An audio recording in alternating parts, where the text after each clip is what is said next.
Am I rich? How do you tell? Is it a certain dollar figure? Is it a quantity? We're going to help you decipher that today, right here, right now. Kevin, let's start off with a quick definition. Yeah, well, if we go to the Oxford Dictionary to figure out what rich is, it's either one, A, having a great deal of money or assets, which makes you wealthy, or it's being plentiful or abundant. That is the Oxford Dictionary definition of rich. But does that actually apply to being rich or wealthy, Clint? They don't give you an answer. There's no number. Is it 1 million? Is it 5 million? That's not very helpful, right? And that's the usual route we take when we try to answer this kind of question. We talk about wealth. We talk about whether or not we're rich. It normally comes down to a quantity, right? Oh, I got 10 million, so I'm rich. Or for folks my age, I'm in the top 5% of income, whatever number we want to get at. That's typically how we try to answer this question. But today we're going to hit a different angle here to help answer that question. One that I think is actually more helpful, a better framework when it comes to discussing wealth. I'll let you set this up here, Kevin. This comes from Stuart Butterfield, the billionaire co-founder and CEO of Slack, and what he talked about in a podcast. Yeah, and I mean, as it says, Forbes estimates his net worth at about 1.4 billion. But when he hit $1 billion back in 2018 on How I Build, that's where the podcast asked him that question about money. And again, he basically qualified it by saying beyond a certain level of wealth, it's not going to make your life any better. So, being a billionaire, does having an extra 2 or 3 billion make you better? That's a big question as to how to answer it. And again, it all comes down to sort of that personal scenario. But he listed that there were 3 levels of wealth that basically decided whether or not you were rich. And these 3 levels are quoted to us above. What's level 1, Clint? Yeah, I got all 3 of them. Level 1, and you'll note the difference here. Less quantity, a little more emotional. Level 1's, I'm not stressed out about a debt, and they have level 2 and level 3. And the idea here, according to Butterfield, is once you get to level 3, you're rich. That's it. Whatever quantity it takes. But the idea is once you get to level 3, you've hit the target. You can check that box next to whether or not I'm rich. According to this, you would be. Level 1 is you're not stressed out about debt. You're no longer worried about car loans. You're not worried about credit card loans or credit card debts. That's no longer an issue for you. If that's the state of mind you're currently in, well, you've achieved level 1. Then you move on to level 2, Kevin.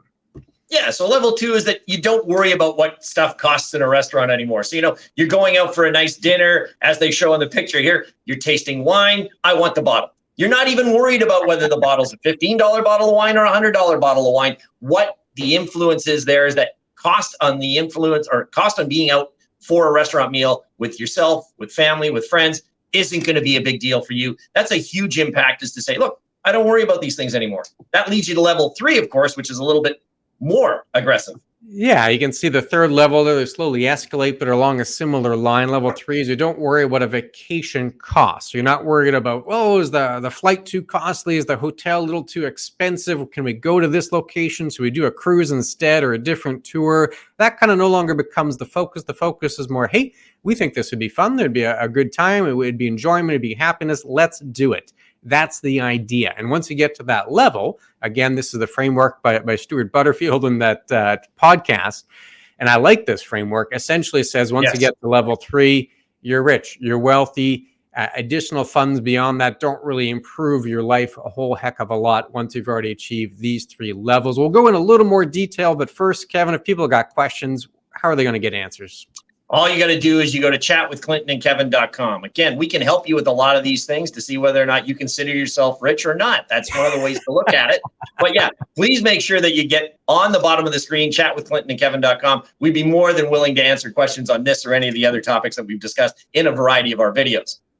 There you go. And then we went through those 3 levels. I'll bring them back up here quickly. You'll notice the 3 levels, they're not about quantity, Kevin. They're far more subjective. It's more about how you feel, less about the amount you have. So it's not about how much you have. It's more about how you feel about money. And that's a key difference when you're trying to answer that question. In my mind, it's far more practical. It's far more realistic, is how you feel about your money, how you feel about wealth, as opposed to the exact dollar figure you have in the bank. And that kind of shifts it from external comparisons and benchmarks to internal personal goals and objectives. And that's really the whole idea of financial planning, helping achieve your personal goals and objectives.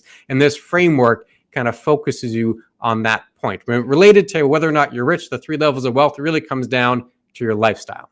Yeah, and the lifestyle is the big one, right? I mean, as we mentioned, this is a personal factor for each one. So, looking at somebody like Zuckerberg and his tens of billions of dollars that he has, Does that make him wealthier than, the guy down the street that's lived in the house he bought 20 years ago and his comfort level of spending all that time at the lake? Again, it's all a personal scenario and how your lifestyle is. So remember, if you want to be traveling to Europe every year, that's going to cost you a lot more than the guy that wants to go and spend his summer over at the lake. I mean, these are huge differences, but it's all the lifestyle. What makes you happiest? That's why you're doing this in the first place. And that's how you're going to define whether you're wealthy and whether you're rich. And again, it's those 3 points, again, as you mentioned, which is a much more practical solution than comparing it on a dollar for dollar basis. Yeah, and very subjective, like you just talked about. That second level about restaurants. Well, if you like to go have wings with your friends, well, fantastic. Do that. If that's what makes you happy. If it's getting a fancy meal at a French restaurant, nothing wrong with that either. Whatever you enjoy, whatever's your level of happiness. But the idea there is it's subjective. It's not like a hard dollar figure. Oh, you need at least 5 million to be in the top so many percentile. Then you're considered wealthy. You kind of throw that external comparison out the window. It's more about your personal goals, how you feel about money. That's the key shift, and that's certainly an important one. And we'll bring up, I think, a key quote here. This is a slightly different topic, but ties everything together. This is the highest form of wealth. This is Morgan Housel. He's got a lot of great content. This came from a podcast he did. In his opinion, the quote here, the highest form of wealth is the ability to wake up every morning and say, I can do whatever I want today. A sense of freedom, a sense of control. That's the idea. And again, it's not a quantity. He's not saying you need $2 million to do this. No. It's that subjective kind of how you feel about money, not the amount you have. But in his opinion, getting to this level is where you'd get the highest form of wealth. Would you agree? Yeah, I think that's the easiest way to do it. I mean, there are people out there that, they've hit that retirement time frame.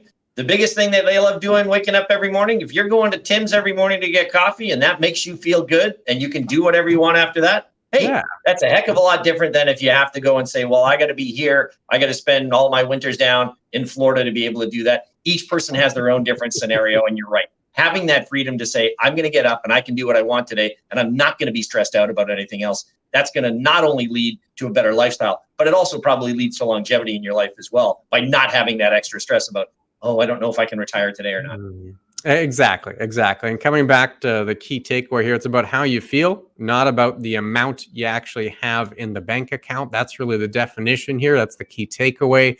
We've done other videos on this. We've talked about the topic in the past. In fact, did a whole concept, a whole video on wealth and happiness. So I'd encourage you to check that one out. It's probably somewhere over here at the moment. And you like this one, you're definitely going to like that one. We'll be back again very soon. Take care, folks.